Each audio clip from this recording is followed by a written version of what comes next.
Hey guys, what is good? Welcome back to a brand new video, a brand new review. Also, I hope everybody had a great Christmas and are still having a great holiday season right now. But of course, we're gonna get into today's agenda. So today we're taking a look at the latest colorway in the line of a shoe that just doesn't get as much love as other models under the umbrella of this brand. However, I personally like it. I like the model, and this colorway is a pretty decent change up from the ones that we've previously seen. So without further ado, let's get into today's pair of sneakers, the Yeezy QNTM Basketball Frozen Blue.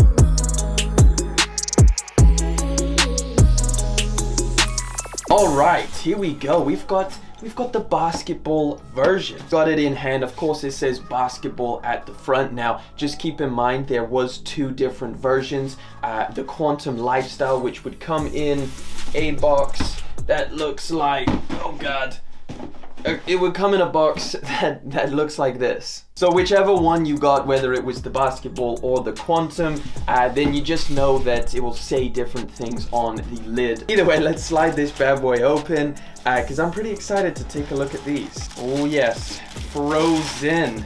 Here we go, the Yeezy QNTM Basketball Frozen Blue.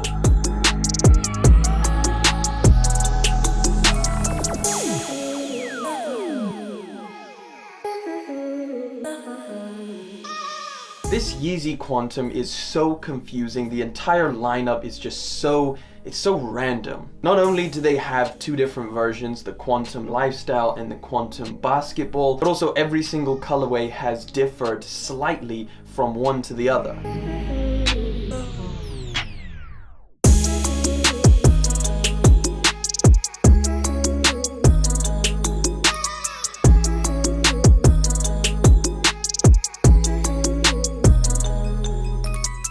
This barium colorway, even though this shares a lot of similarities up to, you know, the cage having that rubber overlay, which is the same as this basketball variation, there's some details that are different even on the outside. Of course, this OG colorway is the lifestyle version, so that is pretty much like a knit upper with the mesh inside, and it's just all different, and it's just all confusing. And I think this basketball version does hold a lot more similarities to this barium colorway, even though I feel like, why do they have the two versions? Just give us one. I think that's all we need. Having said that, there are some differences with this basketball version that I really like.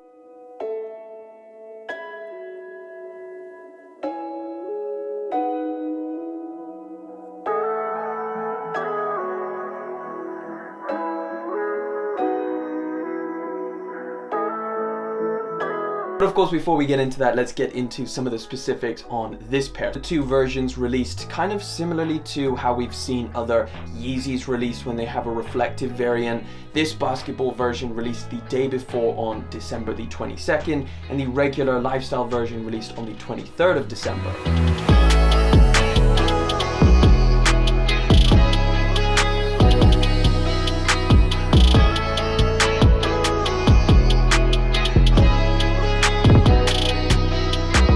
However, unlike the reflective variations that you find on the 350s and the 380s, the retail price thankfully stays the same from both versions. So it retails at £220 here in the UK and $250 out in the US.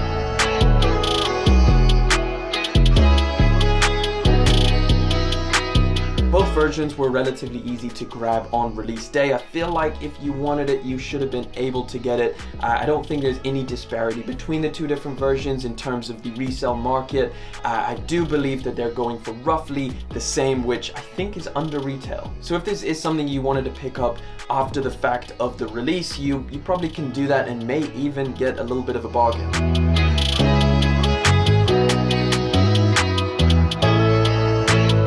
before we even start comparing this one to the other two colorways of the Quantum, I just want to say the Yeezy 700 Arzareth, it's a little bit of a copy-paste job right here, because look at that color and look at this color. I mean, it's pretty much the same. I mean, the 700 V3 in and of itself is I mean, it's got loads of similarities to the Quantum. They both have very, very similar uppers in terms of it being a kind of sleeve design with the cage on the outside. I mean, hell, this one even glows on that rubber cage on the outside, same as the 700 V3. They both have this very slightly tan toe box. Of course, the Quantum has the suede. This one has the texturized rubber material. I mean, you can see it's a very, very vibrant blue mixed with a slightly duller olive tone of green.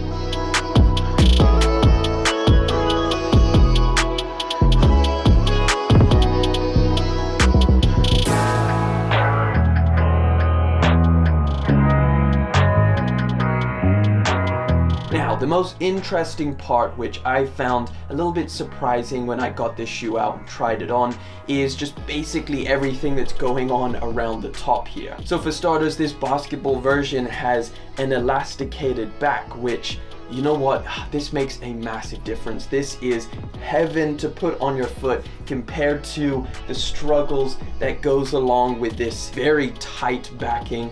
And again, you know that the Quantum is pretty tight. It's pretty snug, and I definitely would recommend going a half size up. So this sliding it on is a dream. Now, not only that, but this elastic material, which is a very, very stretchy knit, kind of extends around the edge of this entire sock liner as well as the tongue, and that just kind of prevents any rubbing. Now, the tongue is a little bit more padded, which you do feel on foot. Again, this being, I guess, the performance version, just generally speaking, is slightly more comfortable than I've experienced with these two lifestyle versions. Again, it's just a little bit of an odd thing how they keep changing up very, very slight details. Like, I guess I like the comfortability and the design specifically around that ankle area on the basketball version. However, if I had to pick between this rubber outside and this kind of knit outside, I'd probably take the knit. I think that's something that people remain a little bit more apprehensive about, is how chunky this shoe is on foot.